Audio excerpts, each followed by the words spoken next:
starting usage, you should perform some preparations. Firstly, it is necessary to consider the time of the sweep and situation. It is recommended to carry out a sweep during working hours in real situations, when the eavesdropper most wants to listen and with the presence of sound in the room. In this case, it may be necessary to arrange a fictitious meeting. Secondly, to avoid false detections, turn off all legal RF transmitting devices before starting the sweeping procedure. Wi-Fi devices like routers, printers, etc., cordless phones, cell phones, Bluetooth devices, etc. Enter the room while holding the iProtect 1205 and start probing objects and surfaces with its antenna. It is recommended to carry out inspection at a distance of not less than 10 to 20 centimeters from the object. Move around the room and probe all the items, surfaces, gaps, etc. Pay special attention to the places where electrical wires are present, as a potential bugging device could be powered by these. An increased RF level on the bar graph and/or vibration from the iProtect 1205 are signs of radio waves, which can be produced both by a normal device like a Wi-Fi router or a real bugging device. The task of operator is to find the place with the maximum RF level and then to trace the transmitter. Please remember that interference may also get into a room from adjacent premises. It can be Wi-Fi routers, conversations using GSM, 3G mobile phones in the neighboring flats, offices, or VHF-UHF communications from a taxi car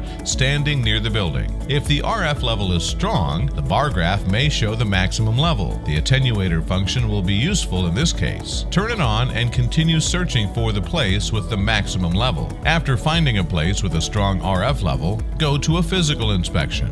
Disassemble the object and try to find the transmitter. Do not stop sweeping even if a bugging device is found. Some other, better hidden bugging devices may still be present in the room.